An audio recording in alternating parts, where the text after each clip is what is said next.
আজ ক্লাস 9-এর প্রথম চ্যাপ্টার পরিমাপ বা মেজারমেন্ট এটা শুরু করছি। এই পরিমাপ বা মেজারমেন্ট চ্যাপ্টারের প্রথম টপিক হচ্ছে ভৌত রাশি। তো চলো দেখে নিই ভৌত রাশি বিষয়টা কি। ভৌত রাশি হচ্ছে যেসব প্রাকৃতিক বিষয়কে প্রত্যক্ষ বা পরোক্ষভাবে পরিমাপ করা যায় তাদের ভৌত রাশি বলা হয়।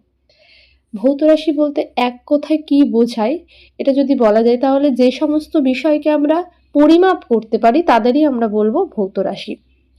যেমন দৈর্ঘ্য, ভর, উষ্ণতা, সময় এগুলো কিন্তু সবই ভৌত রাশি।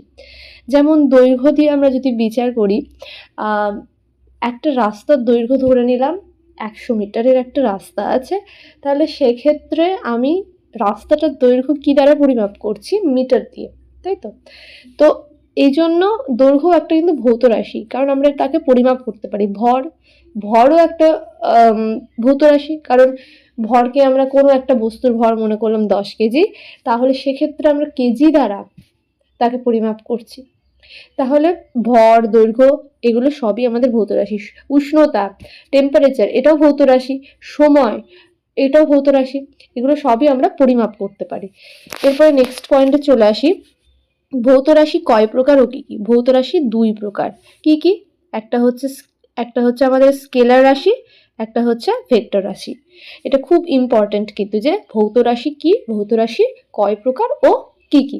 ঠিক আছে, তাহলে যদি বলে ভৌত রাশি কি, ভৌত রাশি হচ্ছে যে সমস্ত রাশিকে আমরা যে সমস্ত বিষয়কে আমরা পরিমাপ করতে পারি তাদেরই বলবো ভৌত রাশি। ভৌত রাশির এক্সাম্পল হচ্ছে দৈর্ঘ্য, ভর, উষ্ণতা, সময়। এছাড়া ভৌত রাশিকে 2 ভাগে ভাগ করা যায়, একটা হচ্ছে স্কেলার রাশি, একটা হচ্ছে ভেক্টর রাশি। এরপরে দেখবো যে স্কেলার রাশিটা কি। স্কেলার রাশি বলতে কি বোঝো যদি কোশ্চেন আসে, তাহলে আমরা বলবো যে সমস্ত ভৌত রাশি শুধুমাত্র মান আছে কিন্তু অভিমুখ নেই, শুধুমাত্র মান আছে কিন্তু এর কোনো অভিমুখ নেই, তাদের আমরা বলবো স্কেলার রাশি। যেমন কি দৈর্ঘ্যটা দিয়ে আমি বোঝাই যে একটা রাস্তার দৈর্ঘ্য আমি বললাম যে 100 মিটার। ঠিক আছে, এবার 100 মিটার এটা কোন দিকে, সামনে পিছনে এরকম বলে না। একটা যদি বলে একটা রাস্তার দৈর্ঘ্য কত, সামনে 100 মিটার আমরা এরকম বলি, বা এরকম তো বলি না যে দৈর্ঘ্যটাতে তো কোনো অভিমুখ থাকছে আর এটা তো শুধুমাত্র মান থাকছে, এবং মান কোনটাই যে 100 এটা হচ্ছে কিন্তু তার মান। হ্যাঁ, এরপরে যখন আসছে ভরের ক্ষেত্রে আমরা হচ্ছে কোনো বস্তুর ওজন ধরি 10 কেজি, তাহলে 10 কেজি মানে আমরা যখন কোনো ভর মাপছি তার কি কোনো দিক থাকছে, কোনো দিকে মাপতে হয় না, তার একটা নির্দিষ্ট যে ওজন থাকছে, যে 10 কেজি যদি হয় তাহলে সেই 10টা হচ্ছে তার মান। ঠিক আছে, এর কোনো অভিমুখ নেই। নেক্সট চলে আসি যে ভেক্টর রাশি কি। ভেক্টর রাশি হচ্ছে যে সমস্ত ভৌত রাশির মান ও অভিমুখ দুইই আছে তাদের বলা হচ্ছে ভেক্টর রাশি।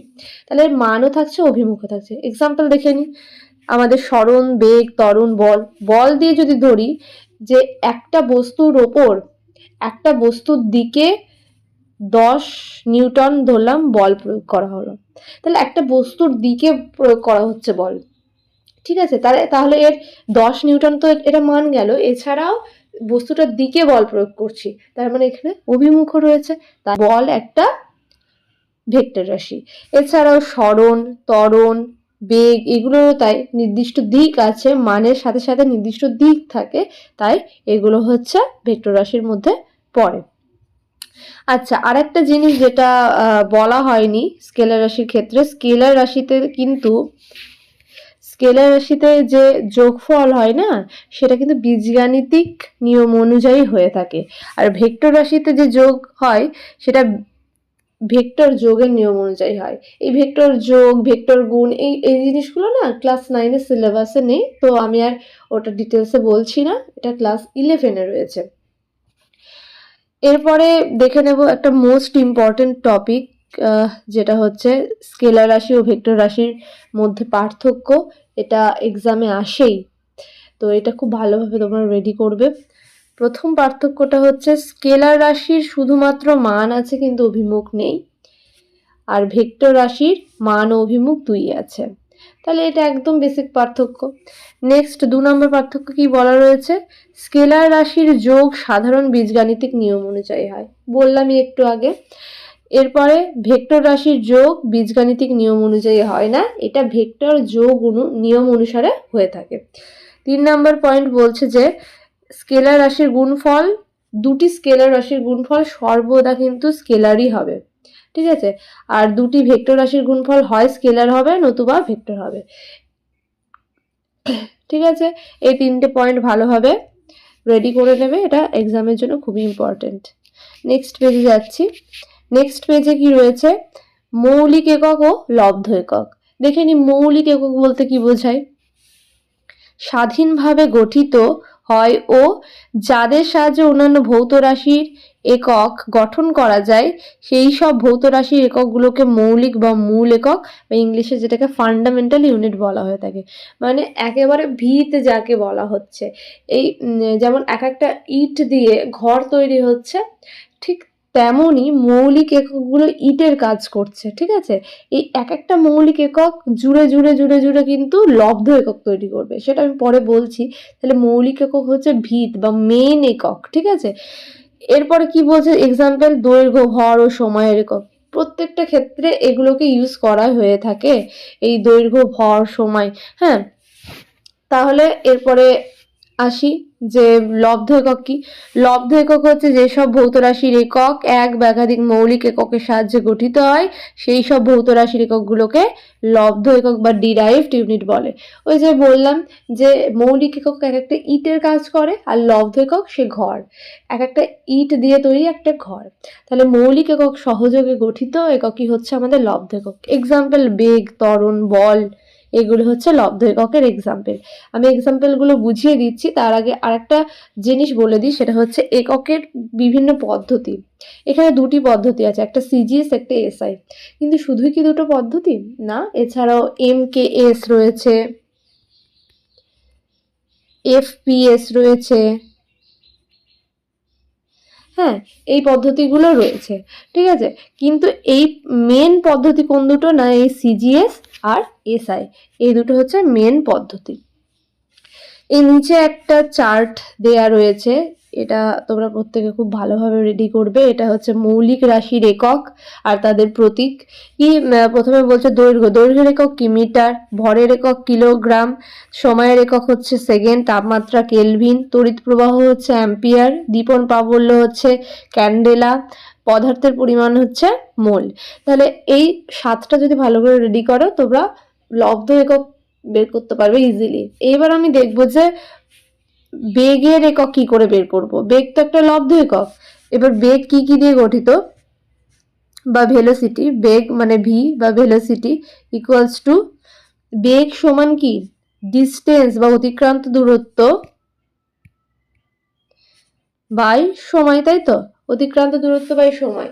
অতিক্রান্ত দূরত্ব বা ডিস্টেন্স, ডিস্টেন্স মানে সেটা দৈর্ঘ্যে প্রকাশ হচ্ছে। আচ্ছা, তাহলে এসআই পদ্ধতিতে দৈর্ঘ্যের একক কি দেওয়া ছিল, মিটার। তাহলে মিটার, আর সময়ের একক কি second by T by S, ঠিক আছে। তাহলে কি হয়ে গেল একক, মিটার পার সেকেন্ড। এটা হচ্ছে বেগের একক। ঠিক একইভাবে ত্বরণের একক কি করে বের করব। ত্বরণ মানে অ্যাক্সিলারেশন ইকুয়ালস টু কি বেগ বৃদ্ধির হার। তাহলে বেগের একক কি পেলাম, মিটার বাই সেকেন্ড পেলাম, তাই তো। এসআই পদ্ধতিতে বাই বেগ বৃদ্ধির হার বাই সময়, সময়ের একক এস, তাহলে পেয়ে যাব মিটার পার সেকেন্ড স্কোয়ার। এটা হচ্ছে ত্বরণের একক। তাহলে এইভাবে কিন্তু তোমরা খুব সহজেই এই এককগুলো পেয়ে যাবে। আচ্ছা, বলের একক হয় কিন্তু, বলের একক কি হয় এটা জেনে রাখবে। বলের একক হচ্ছে সিজিএস এ ডাইন, আর এসআইতে হয় নিউটন। বেশ, এরপরে নেক্সট পেজে যাব। নেক্সট পেজে আর একটা ইম্পর্টেন্ট টপিক রয়েছে, এটা হচ্ছে আমাদের এককবিহীন রাশি। এককবিহীন রাশি বলতে কি বোঝায় একটু পড়ে নি কি বলা আছে। যে সকল ভৌত রাশিকে দুটো সমজাতীয় রাশির অনুপাতের সাহায্যে প্রকাশ করা হয় তাদের কোনো একক থাকে না, এদের এককবিহীন ভৌত রাশি বলা হচ্ছে, ঠিক আছে। তার মানে এদের অনুপাতটা হচ্ছে সমজাতীয় রাশির, ওপরেও যদি যা থাকছে নিচেও যদি সেই একই জাতীয় রাশি থাকে তাহলে কেটে যাবে না, কেটে কি পেয়ে যাচ্ছি, এর আর কোনো একক থাকবে না। যেমন এখানে এক্সাম্পলে কি বলেছে, এক্সাম্পলে বলেছে আণবিক গুরুত্ব, বিকৃতি, এছাড়াও রয়েছে আপেক্ষিক গুরুত্ব, এগুলো কিন্তু সবই এককবিহীন রাশির এক্সাম্পল। এই যে এটা বলা রয়েছে যে পারমাণবিক গুরুত্ব সমান ওই মৌলের একটি পরমাণুর ভর বা একটি হাইড্রোজেন পরমাণুর ভর, ওপরেও ভর নিচেও ভর, তাহলে কেটে যাচ্ছে ভরের একক, ওপর নিচে কেটে গেল, তাহলে আমি এখানে এককবিহীন রাশি পেলাম, শুধুমাত্র একটা নাম্বার পাবো আর কিছুই না। আচ্ছা, আপেক্ষিক গুরুত্ব, এটা খুব ইম্পর্টেন্ট একটা জিনিস, যে আপেক্ষিক গুরুত্বের সমান কি, আপেক্ষিক গুরুত্ব সমান কোনো বস্তুর ভর বাই 4 ডিগ্রি উষ্ণতায় সমায়তন জলের ভর। এখানেও সেম হচ্ছে, ওপর নিচে সমজাতীয় রাশি কেটে যাচ্ছে, শুধুমাত্র আমরা একটা সংখ্যা পাবো। নেক্সট চলে আসি, আরেকটা জিনিস এখানে বলা রয়েছে বিকৃতি। বিকৃতিটা দিয়ে একটু বুঝি, বিকৃতি দিয়ে বুঝি।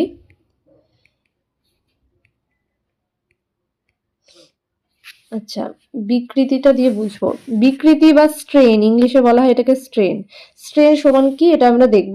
আচ্ছা, একটা স্প্রিং ধরো, প্রথমে এটা ছিল 10 মিটার, 10 মিটার, এবার স্প্রিংটার দৈর্ঘ্য বৃদ্ধি পেয়েছে, ঠিক আছে, হয়েছে 20 মিটার, ঠিক আছে।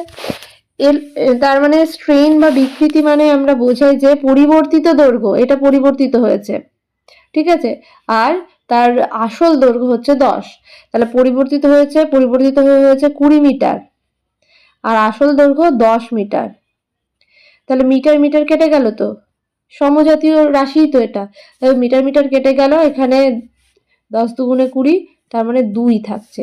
এই যে 2টা আমরা পাচ্ছি, এটা কি, এটা শুধুমাত্র একটা সংখ্যা, তাই স্ট্রেন কি হয়ে যাচ্ছে, এই স্ট্রেন বা বিকৃতি একটা এককবিহীন রাশি, ঠিক আছে। বেশ, এরপরে নেক্সট পেজে যাই। এরপরে আছে সিজিএস ও এসআই পদ্ধতিতে ভৌত রাশির একক, এগুলো খুব ভালোভাবে দেখতে হবে।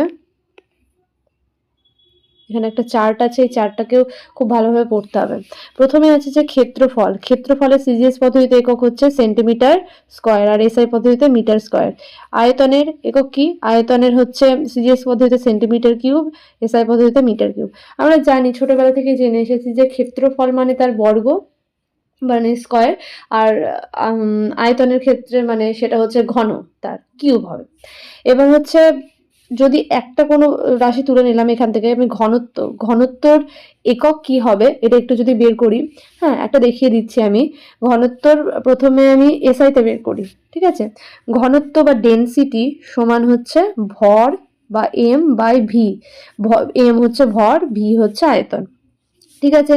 তাহলে ভরের একক কি এসআইতে, কেজি, আর আয়তনের একক মিটার কিউব, তার মানে এখান থেকে আমি লিখতে পারি KG into metre to the power -3, আর তাহলে সিজিএস এ কি হয়ে যাবে, gram into centimetre to the power -3, এটা হয়ে যাবে, ঠিক আছে।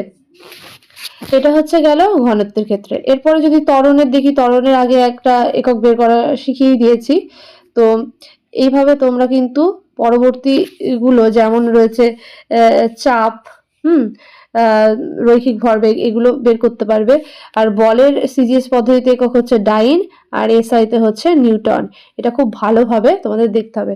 আচ্ছা, ত্বরণের ক্ষেত্রে আমি আগে বলে দিয়েছি, আরেকবার বলে দিই। ত্বরণ মানে হচ্ছে বেগ বৃদ্ধির হার বাই সময়।